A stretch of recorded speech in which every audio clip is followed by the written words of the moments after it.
Hey folks, welcome. My name is Mick Camilleri. Some of you may have come across me on a couple of different podcasts. I'm an engineer. I've been on my low carb journey for around 5 years.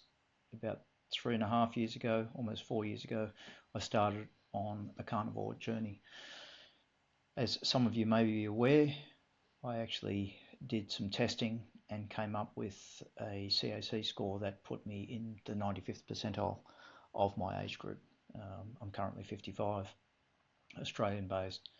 Not excessively unhealthy life, but not necessarily perfect either. So when I came across that calcium score, that obviously put me down a bit of a rabbit hole, and I applied my engineering approach to things and started to research and understand what is out there and what can I do about it. So firstly, this isn't medical advice. This is actually just a sharing with the journey and an approach that I've taken that maybe someone can explore and benefit from things as well. Big shout out to people like Patrick Toy, Malcolm Kendrick, and many others out there who have done a lot of the legwork in front of us and help people understand what's going on. So this is all about helping people understand how things may happen and more around what to do to explore for your own benefit. I reiterate, it's not medical advice. A lot of this, from my perspective, is a theory of how I think it works. Um, it seems to be working for me, but don't take it as gospel. There are many things out there that I'm not aware of and I'm not familiar with. So please take it on board and explore for yourself. Anyway, let's get into it. Thank you. Hey folks, welcome. What I'd like to talk to you about today is how to interpret your CAC interpretation. What is a CAC? It's the coronary artery calcification score, and what we'll go through today is a few slides about how to read it, what it is and what it's not, and some steps to consider as you move forward in your journey. This is just for educational purposes only. This is my journey so far.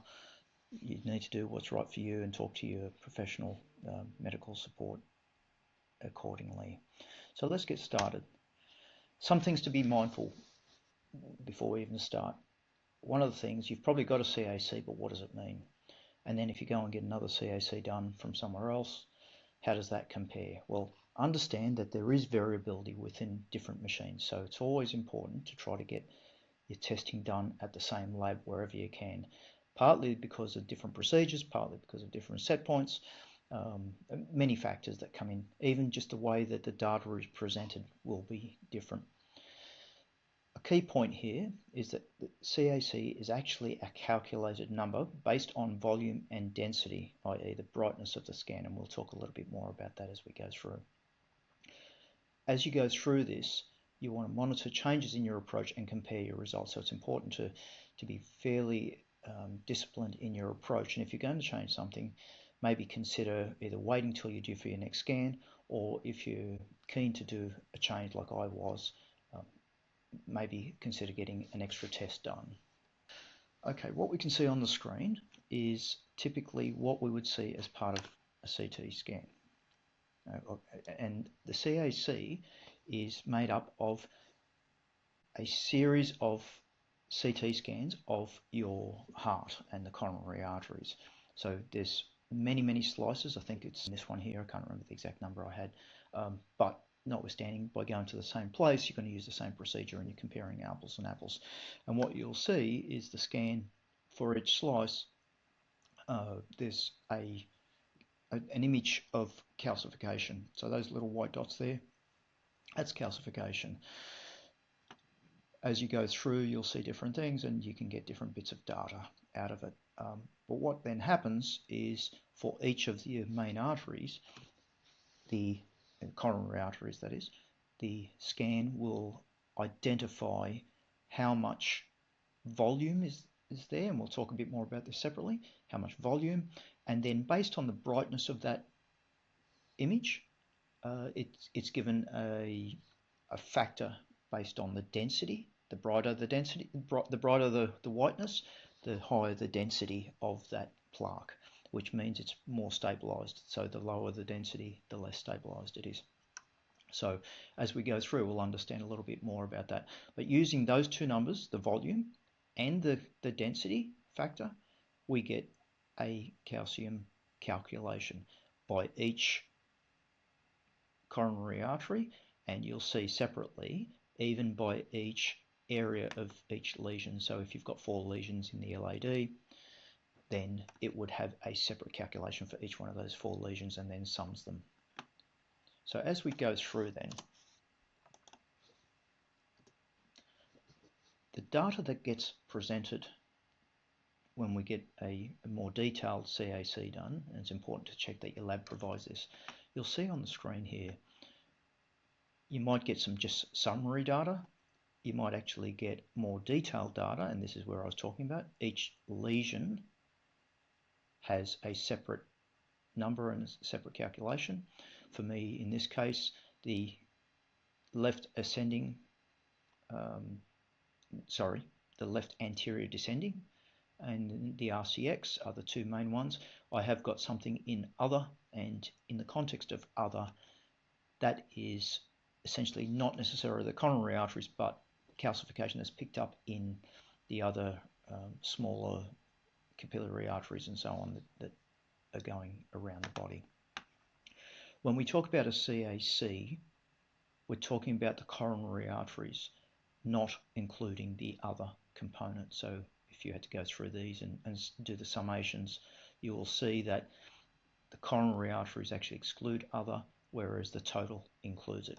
In my case, all the numbers included the other, so I just used that as my reference point. But this is the level of detail that we get now. Just quickly going over the data a little bit, you'll see the data is presented in a score, in a volume, in a mean density, that's the density, and then the mass of each lesion that we've got. So the mass is in milligrams, the volume's in cubic millimeters. And then the score is a function of this volume and this factor of the mean density for that lesion based on the summation of those slices. If it's between a score of 130 and 200, it gets a factor of 1. If it's between 200 and 300, it gets a factor of 2. 300 to 400, 3, and above 400 is a factor of 4. And as it gets above 400, we get that stabilization is probably at its peak anyway.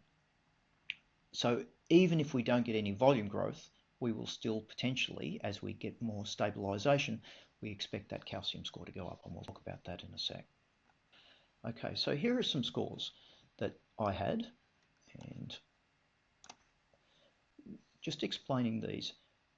I've actually broken the data down into several different facets. I've used the total for the CAC score, for the overall number, then broken out the LAD, the other, and the RCA, which is the numbers I've got. In addition, we'll see that I've broken down volume and mass as well. So I've had 3 scores done in the last 2 years now, but one was done in April 23. I did a follow-up in December 23 as I wanted to change what I was doing, and then I did a follow-up in December 24, and it's currently April 25, so that's the 2-year mark. What we see in the graphic here is on the left-hand side, we've got, if I can just, this one here, we've got the blue, which is the first year, the orange, the first result. The orange is the December 23, and the green is December 24. You'll note that the overall CAC actually went up from the first reading to the second. My interventions and changes in a few things, and just to paint a bit of the story, at this point in time when I got that test done, I was already on a carnivore approach for almost 2 years. I'd been keto, low carb for probably 8 months before that. I expected that at the peak of my health and what I was doing, that score was going to be 0, and it came back at a score of 322, with an indication that I had 269 in my LAD, I had 25 in other, and my RCA was 28. And what does that mean? It means that my LAD had the biggest piece of calcification. And as we saw from the previous image, there were 4 different areas of calcification in that artery. So that's been essentially my focus. Not that I can isolate one artery over the others in treatment, but whatever I'm doing needs to work on all of them. So as we can see from the results, my first overall result was 322. With my intervention, it still grew to 339. The next slide will give us a bit more information. Was that getting worse, or was it getting stabilized, is what we're interested in. And then the 12-month interval, it's taken us down to 268. The main change has been the LAD. The LAD has gone from 269 to 275 and then to 210, as we can see here. The other had a little bit of increase, but minor in comparison, given the small scale. And then the RCA essentially stayed fairly linear for the accuracy of the tests. So how do we then say, well, is that good or bad? So moving on to our next slide. This is where this is the same results, but now we're looking at the volume component of that calculation. So if you remember right at the beginning, I said our CAC score is a function of our density and our volume. So as we walk through this, my first test had a volume of 269, and once I got my head around that and what the issue were, I started digging and found some things that I needed to test for to see if that's where my insults were coming from, and I'll talk about insults in a little while as well. With my interventions, I had kept exploring, and at the end of 2023, I wanted to make a specific change. I wanted to make a specific change. And as a result of that change, I wanted to have a benchmark to see if I applied that change, what was the outcome. So I didn't want to just keep going and randomly keep changing things. As you're experimenting with yourself and working through things, you need to have some checkpoints to give you some guidance as to whether something's an improvement or going the wrong way. And we'll get to that shortly, but that's what's driving the three dates particularly. So as we can see, my first protocol took me from a score of 269 in 8 months down to a score of 246 in volume. So what does volume mean? Volume is the actual physical space it's taking up in the artery. If it's growing, that volume number will go up. If it's shrinking or reducing, that number will go down, irrespective of its density. The density is something separate. So as we can see, the total has decreased year on year. And in particular, as I said at the beginning, my main focus is the LAD. That has decreased year on year by a significant portion. So the first 8 months, it's dropped 35 points, or millimeters cubed in this case, and then it's dropped another 40 in the 12 months following that. This is in the face of all the medical literature saying that left untreated, it will increase by 25 to 50% year on year. So understand the literature says it will increase. The best you can hope for is stabilization and not increasing, but reduction is not possible. Now, as we look at this, we are seeing direct reduction. These are the results straight from the lab. As you saw right at the beginning, that was the data that I had. So we are seeing volume reduction. But what's happening then with our mass and our density. So my next slide talks about mass. So interestingly enough, I didn't get mass figures for the very first result, so I can't relate back to that data. But looking at my 12-month interval between the end of 3 and the end of 24, my mass has reduced as well. Now, I'll repeat that as a whole. For these particular dates, my volume decreased and my mass decreased. Nominally, about 19 to 20% in that 12-month period. When I looked at the previous 8 months, if I annualize that, that works out about 10 to 12%. So that intervention I did at the end of 23, that extra change, has yielded a better result. That's the importance of doing that test.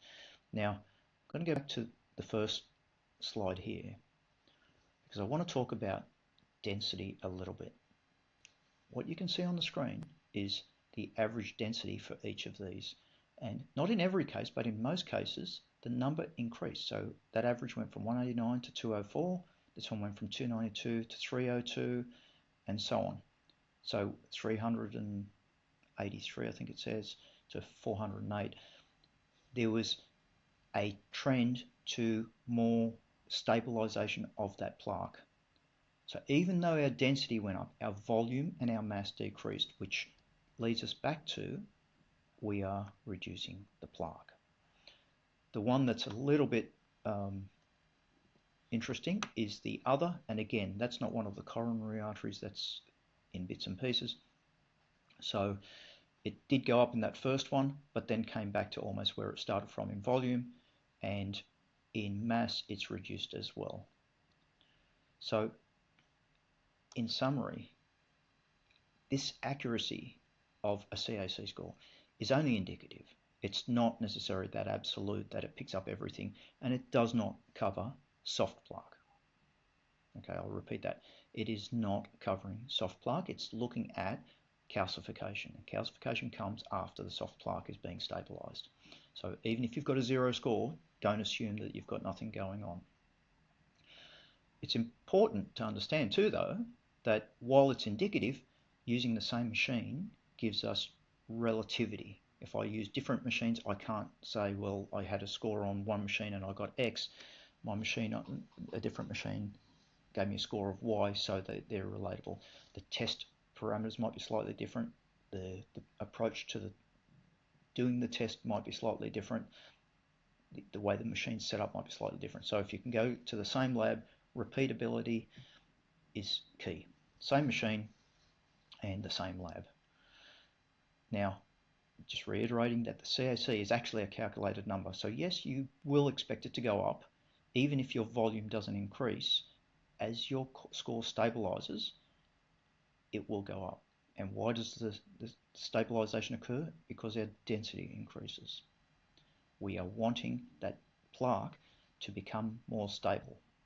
We actually want to reduce the total plaque, but the first win is making sure it doesn't get worse and it's stabilized. As the density increases, the score will go up. Ultimately, we do want our volume to decrease and the mass to decrease. What we want to do when we're measuring and monitoring our CAC is to monitor the volume, the mass, and the density if we can get that data. So as you're going through your labs and finding where to get your test done, ask them in advance if they provide that level of information. In Australia, a typical test like this costs about 200 Australian dollars. I'm sure around the world it's on a similar value. The labs that I used was PRP. They provide online access to your data, including the scans and the results. Typically, the report that you get is a very summarized version, so you need to go into the back end of the information.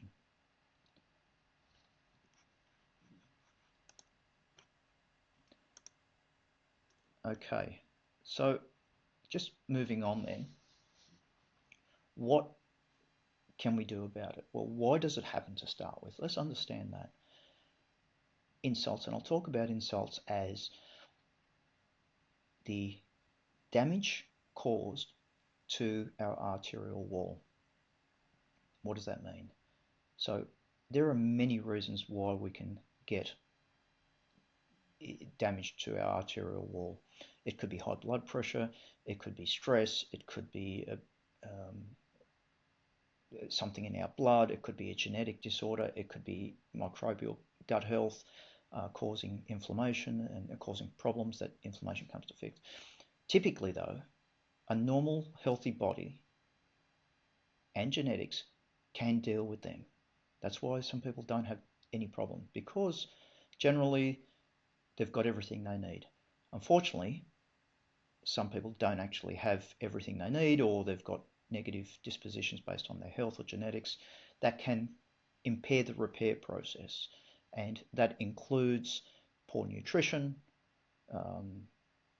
various risk factors like smoking and poor sleep, excess sugar, or a number of different things makes our body unhealthy and not able to deal with things. I've got a theory based on what I've been reading and learning. I can't say it's exactly how things happen, but it's how I'm making things gel in my brain, and I'll talk you through that. But importantly, that if we don't fix those insults, we get inflammation that will then create a repair process. Inflammation is part of the healing process. If we don't remove those problems, then we will get chronic inflammation and a constant trying to repair itself. The body will constantly try to repair itself, but it gets into a vicious cycle, particularly if we have unhealthy and various other issues that limit our ability to address the repair process. And we talk about bad LDL, we talk about different things. There is a repair process that needs to happen. First and foremost, we need to take the cause away, remove the root cause, and let the body heal itself. To repair the damage, though, we need to understand if our systems are actually healthy or whether we're missing some of the toolkit. Our toolkit is a function of what the body needs to make sure it can do an effective repair. Imagine a firefighter turns up to a fire, but they haven't got hoses to hose down the fire. It's all well and good to be there, but if they can't actually reach into their toolkit and bring out the tools they need to address it, then ultimately the fire rages on. This is very much the same sort of thing that we're talking about here. So this graphic here is, I'll just turn my video off. So this graphic here, courtesy of Patrick Toit. Now Patrick has done a fantastic piece of research. He's documented on his website, and he has dug into the literature and understood the various mechanisms that could cause insults. And this isn't necessarily everything, but it's a big chunk of it. So low K being low vitamin K, that's K1 and K2. We use vitamin K to help carboxylate MGP and osteocalcin. Carboxylation of MGP helps us stop calcification in our arteries, and osteocalcin moves calcium into our bones. So we need to have them carboxylated. So being low in K means that the prioritization for K goes to clotting of blood, and those other mechanisms get insufficient K to make them work. So having sufficient vitamin K is key. Vitamin A is key to making the osteocalcin and MGP do their thing. So K is an enabler, it is not the be-all end-all on its own. Vitamin A is another key aspect. There is various impacts from an ApoE, ApoE4 in particular, high insulin resistance, excessive glucose that drives insulin resistance has an impact. external chemistry, whether it's smoking, statins, warfarin, external exogenous calcium or phosphorus, again, all factors that start to influence things. If you've got autoimmune issues, leaky gut, any impacts of gut health and resistance to healing, where the body tends to be perceived to attack itself and it becomes a vicious cycle. Imbalances in hormones, understanding that you've got various factors of your hormones that affect how your body works. The surface chemistry of LDL and HDL and the shapes and what happens with those particles, including you may have come across small dense LDL and buoyant LDL and very low density lipoproteins and so on. And we'll talk a little bit about the toolkit. In particular, I like to focus on the toolkit that LDL is for us. Keeping in mind that both these particles are transport vehicles. They in and of themselves are not the problem, but if they're not working properly, it's a bit like having a three-wheeled truck. If the truck is broken down, you're not going to get your deliveries done. We need our transport mechanisms not only in healthy condition, but with all the right onboard tools to get the job done. Imbalances in amino acids, low vitamin C. Vitamin C is crucial in the creation of collagen, and collagen being key for repair of arterial health. And one of the key focuses in all of this is making sure our arteries remain flexible. And to do that, we need to give it the right sustenance and nutrients to make its own collagen. Key factors will include proline and lysine. C is a key factor to enable them. Patrick talks about invasive critters. That's bacteria, that's other bits and pieces that shouldn't be there, right? So they're different microbes and the like that could cause us problem. Gut bacteria, absolutely. Having imbalances of gut bacteria could cause problems back into our gut and leaky gut. I mentioned that a minute ago. Leaky gut is one of the key contributors to it. I personally have psoriasis. Everyone used to tell me psoriasis is a skin disorder. It's actually a leaky gut issue. And fundamentally, whether you suffer with psoriasis, whether you have gluten issues, whether you have other leaky gut syndromes, they have a direct impact on your arterial health and your heart disease. Mechanical damage, whether it's high blood pressure or your blood having, for example, sickle cell disease, understanding keeping those parameters is in the right space is going to be key. Diet, bad fats could contribute to problem.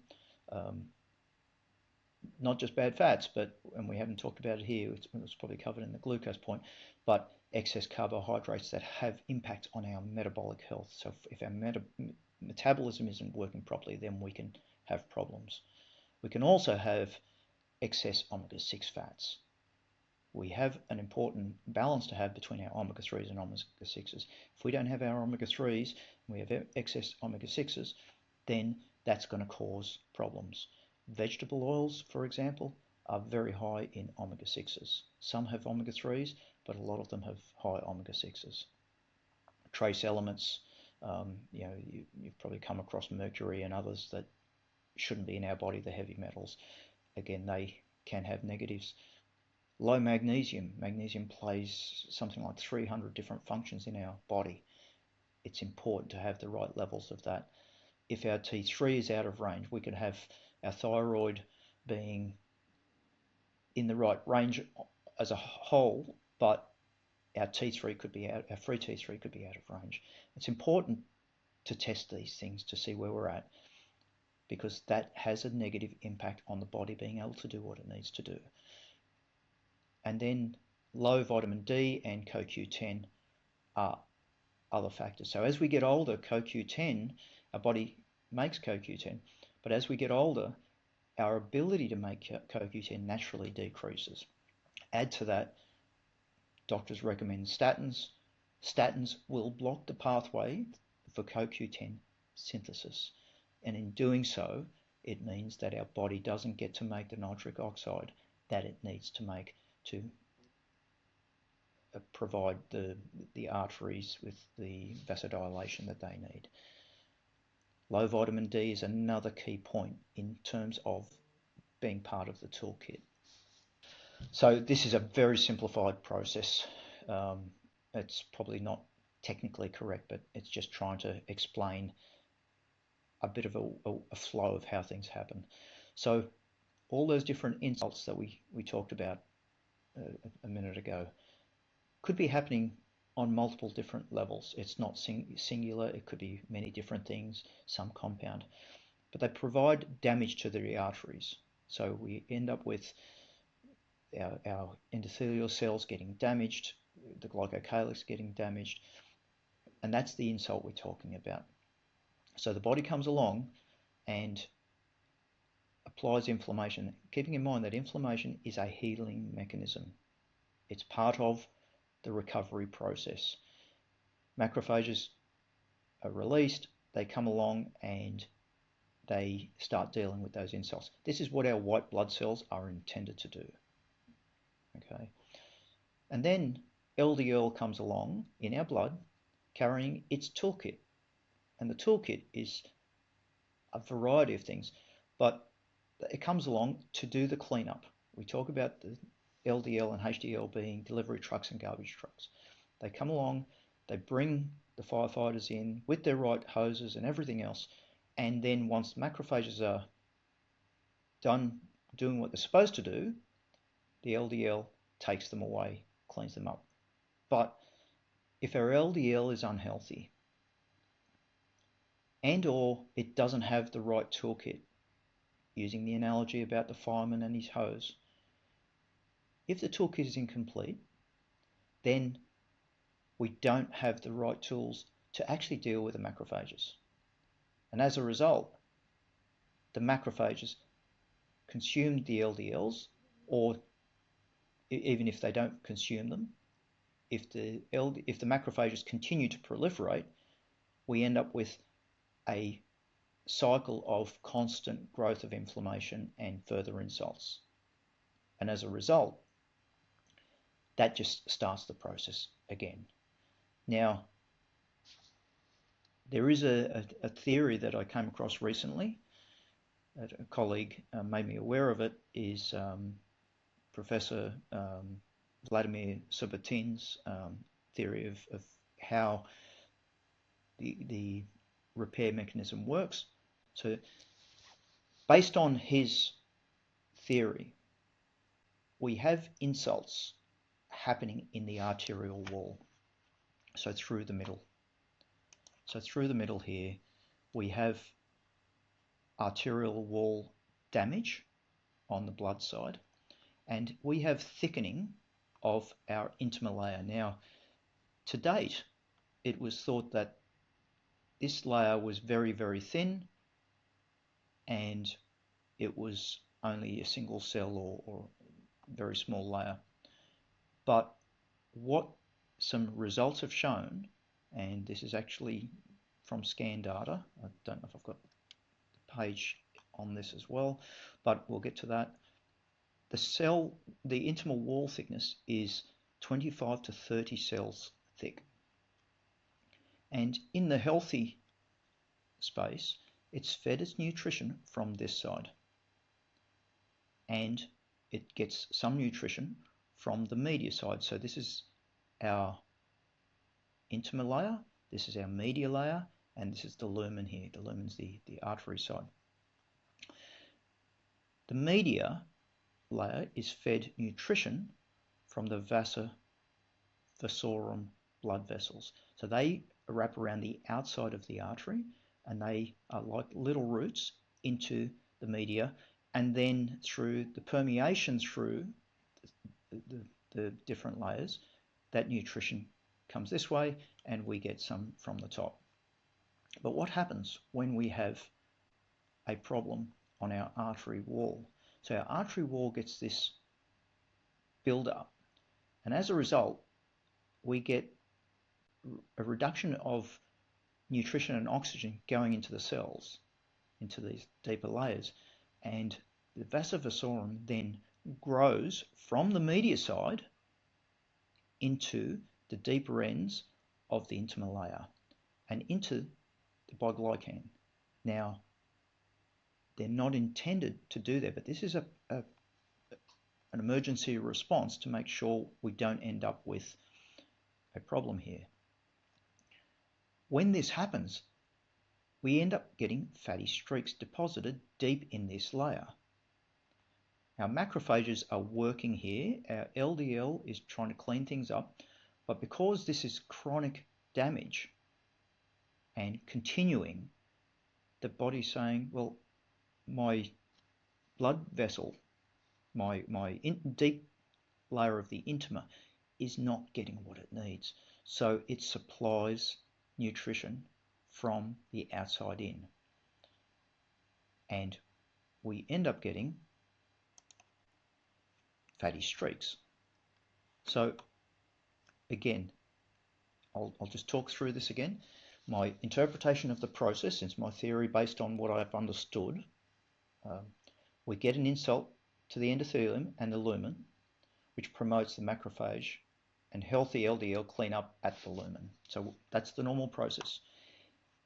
If this cleanup doesn't work because we've got unhealthy LDL that doesn't have its toolkit, the cycle then exacerbates, causing inflammation loop, the chronic lumen inflammation. We end up with a problem at the surface. Eventually, the intima nutrition supply from the lumen is reduced and starved of oxygen and nutrients. The vasa vasorum grows from this end into the biglycan to supplement the intima with nutrition and oxygen. The biglycan and vasa vasorum don't get on well, and the LDL delivered by the vasa vasorum gets deposited in the biglycan layer as fatty streaks. This continues to grow, and eventually macrophages do work their way from this layer down in and continue to cause problems. Once the macrophages get to the LDL cells that are being fed from the outside here, they start to consume the LDL and fatty streaks because they're not healthy. And we end up with foam cells being formed. We get the hot mess generated, and the body tries to further stabilize this with calcification. My additional hypothesis is that while this inflammation is happening, even in the early phases, we start to get some preliminary calcification. So we get some surface hot plaque. The body does try to patch it up. The fatty streaks come later.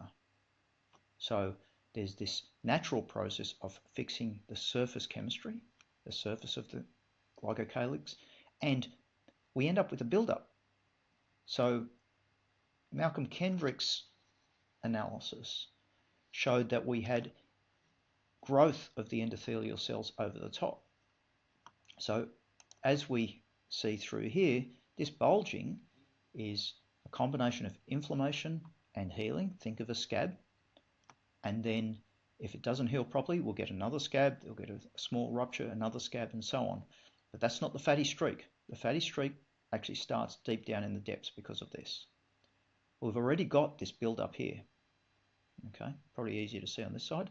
Imagine this is all building up, and in the meantime, because this is building up, it's not getting the nutrition it needs, and these roots dive deep and go into the deeper layers of the intima, and the fatty streaks get deposited. And the LDL at this point doesn't have the right cells to repair.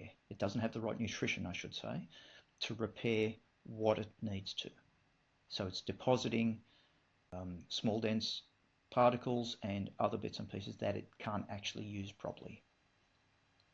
Okay, let's see what that does for us then. So this is the validation of what Professor Surbiton had said.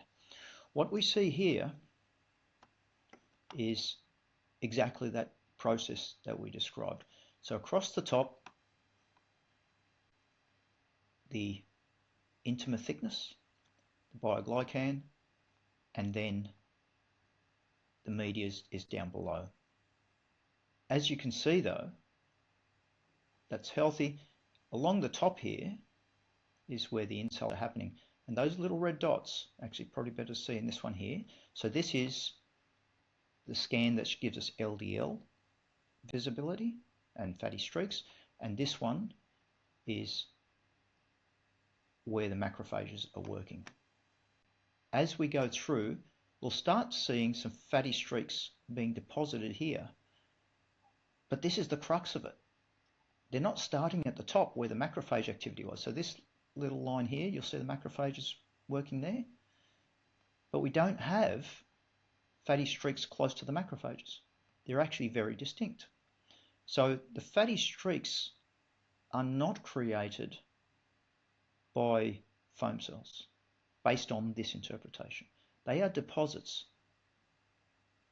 of LDL, cholesterol, fat deposits, whatever it happens to be, which is what is seen.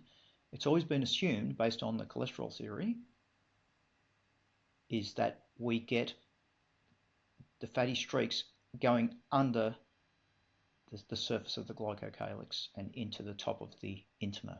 But this image of actual coronary arteries shows otherwise. As we move forward, some further decay, you'll see more fatty streaks developing here, but still we don't get any macrophages down below the surface. But what the macrophages are doing is inhibiting the nutrition to come from the top. So by inhibiting the nutrition to come from the top, it's forcing the vasa vasorum to deliver what it thinks the body needs to survive. This is in survival mode. If we have part of our intima die because of lack of nutrients and oxygen, then we have a bigger issue in our arteries. So the body is in survival mode, make no mistake. As we get further, the fatty streaks get worse, and now we're starting to see the macrophages making their way down to overlap where the fatty streaks are. And as we get further in through the next stage of the process, we're starting to see the foam cells, where the fatty streaks get consumed and we get build up. The LDL can't do its thing against the macrophages, and as a result, we start to get the foam cells really developed here. Dr. Nakashima was the original author of this information. Professor Sabatin then presented this in 2019 as an alternate hypothesis. I think it's very convincing that because we can see the deposits of foam cells coming from the outer wall in, the fatty streaks, sorry, not the foam cells, the fatty streaks get deposited from the outer walls in, and the macrophages from the inner wall out, yet they don't touch and when they do touch, they eventually get the foam cells. It's very different to the current hypothesis. Right, so when it gets bad, the body is trying to stabilize things with calcification. When we've got the soft plaque, it's not getting the nutrition from the lumen into the intima, so the body's trying to recover and give itself the nutrition from the media side of things, the vasa vasorum. If we don't remove that insult that's causing that soft plaque, the process will continue till failure will ultimately occur. So what do we need to do? The best way to unscramble an egg is to not scramble it in the first place. First and foremost, we've got to stop the cause of the insults. Think of the dragon. We've got to understand what our particular insults are and eliminate them from causing problems. We have to triage the injury.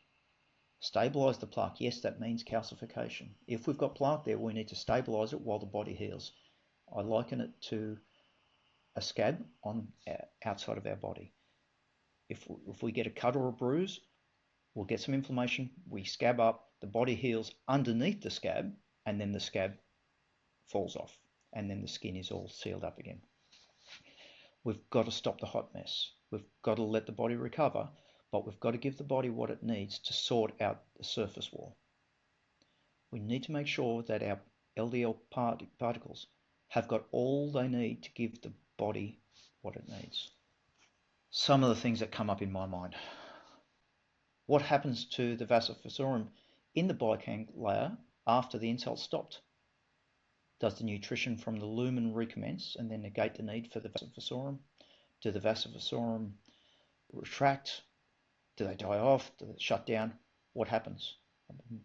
The vasa vasorum is a live mechanism and grows. So it would be reasonable to think that they would shrink off. If they stop delivering the LDL particles from the vasa vasorum, because now the nutrition might be able to come back from the lumen, then potentially we can reverse things. How do foam cells become stabilized and removed? What's the mechanism for that? Is it part of the body's healing process? Will the healthy LDLs with the full toolkit address the recovery process? These are questions. I don't have the answers. And how to repair the arteries is as possible. We've heard about stem cells and human growth hormones, other hormones, nutrition processes, fasting and autophagy. Vitamin C as an antioxidant and other nutrients to support collagen formation. Linus Pauling did some fantastic work, followed up by Owen Fonerow publications and Thomas Levi's publications as well. Definitely read into that. There is more to that than has been validated in the literature. A quick breakdown of lipids. Lipids have hydrophobic cargo, hydrophilic cargo, various apolipoproteins, and phospholipids. So they are literally a delivery truck that's got all the bells and whistles on it. And LDL, HDL are very similar. They're actually made up of a common particle as it goes through its lifespan. What is the toolkit that we're talking about? So the toolkit that the body needs is to have sufficient D3, sufficient K1 and K2, sufficient vitamin E, sufficient CoQ10, magnesium, vitamin A, free T3, vitamin C, microRNA, omega-3, and several others. How do you come up with that? This is not to take these as supplements. This is to understand if there's any deficiencies in the body's ability to bring these to the war. LDL is the firefighter, and it needs to have the right amount of these to be able to do its job. Using an example of vitamin K gets prioritized for blood clotting and arterial repair. If you have insufficient vitamin K, carboxylation of MGP and osteocalcin become unable to be processed, which means it will focus on clotting and not focus on stopping the calcification and putting calcium in your bones where it belongs. All of these require their own assessment for you as an individual. Takeaways: test, don't guess. Don't just take things because some YouTuber said it. Don't even take them because of what I do. You need to take what works for you based on what you need and what you don't. Stop insults so that the calcium scab isn't required. Avoid scrambling the egg. Take food sources where possible, but sometimes that's not enough. I know in my case, I've got MTHFR, which is a methylfolate gene mutation, which limits my ability to convert methylfolate. So I take a supplement for that. Why? The body needs it. If it doesn't get it, then my homocysteine gets elevated, which causes inflammation and causes arterial problems. K2 drives carboxylation of MGP and osteocalcin, among others, but they're the two big ones. Phenytoin A with MGP and osteocalcin actually remove the calcium and deposit in bones and the liver for reprocessing. As we get older, people suffer with osteoporosis. Osteocalcin, or the carboxylation of osteocalcin, is what we need to help with bone recovery. And you can get vitamin K from your diet. There may be limitations on how much K you can get. That's probably a purpose for a different discussion, different video. The idea is to saturate with vitamin K in milligrams, not micrograms. Most supplements are based in micrograms. Most what you'll get from food is based on micrograms. That is insufficient for the processes as we get older. Check what yours are like. I did an osteocalcin test, and that if your osteocalcin is in the healthy range, then you're probably getting enough K. If it's not, then that's telling you that you need to carboxylate your osteocalcin, which to do that you need to increase your vitamin K. Our goal is to make sure the macrophages do their job and then get out of the way. This is what our white blood cells are for. They are supposed to do their job and pack up and leave. If they think that there is still a problem, they will continue to cause havoc, cause inflammation. A little assessment that you can look at is your lymphocyte to neutrophils, and the ratio of neutrophil to lymphocyte, from memory, should be between 1 and 2 is a nice balance. They are two parts of the same mechanism, two different parts of white blood cells that actually help keep things in control. If they are out of proportion, then you're going to have problems. Make sure the toolkit is ready at all times. So keep monitoring, keep a finger on the pulse. I personally like to monitor my CRP, my homocysteine, a few other inflammation markers along the way, but the CRP is a ready reckoner. Do your white blood cell counts, do your red blood cell counts. Understand where your lipids are. I don't believe personally that lipids are to be ignored. I think it's important to monitor your triglycerides for sure. You want low triglycerides and high HDL, and you want a reasonable amount of omega-3s. You want your reasonable amount of K2 and vitamin K, all of which you can get a large proportion from your diet, sardines and the like. LDL, monitor that. In particular, monitor your small dense LDL. As your small dense LDL gets increased, it is likely to cause more and more problems.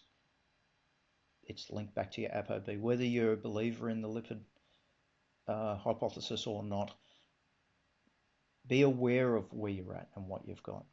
If your small dense LDL is low, your ApoB should be low. Apolipoprotein A, LP little a, your LP little a is a measure, your ApoE4 position, and just with ApoE4, people struggle with ApoE4.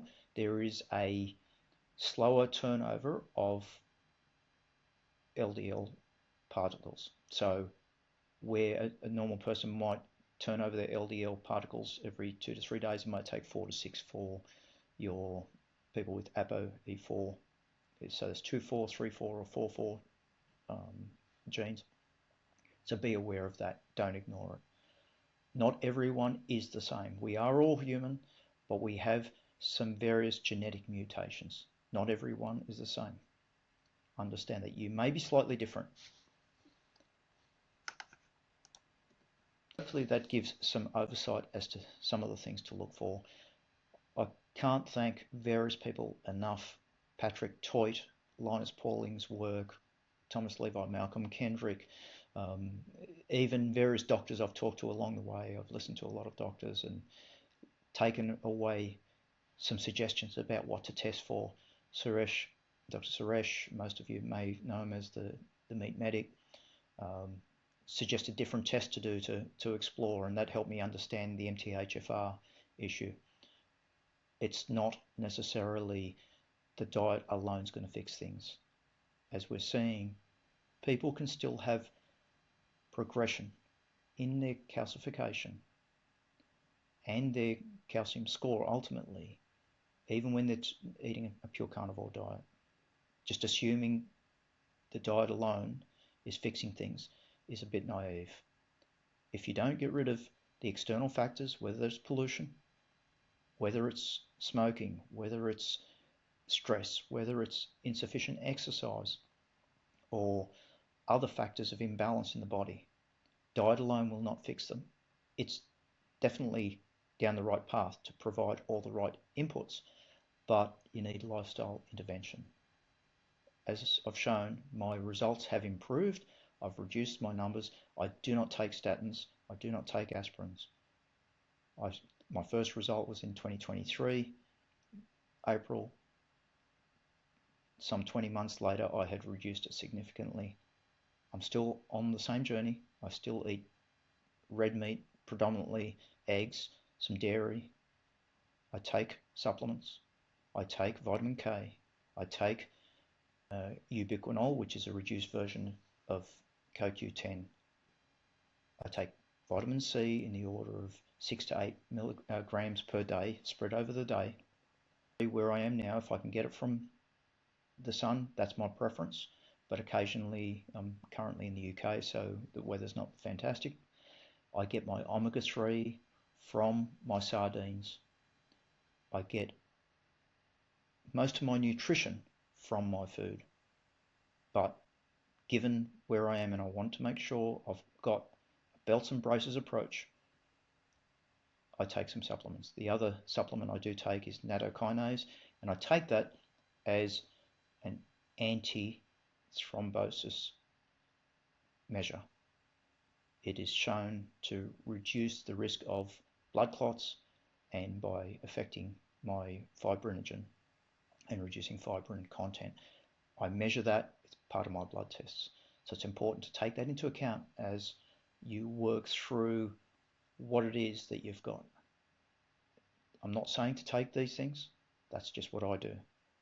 You need to work through what you've got, and there's plenty of documentation, be in the show notes, of what may be able to help, but research, educate yourself.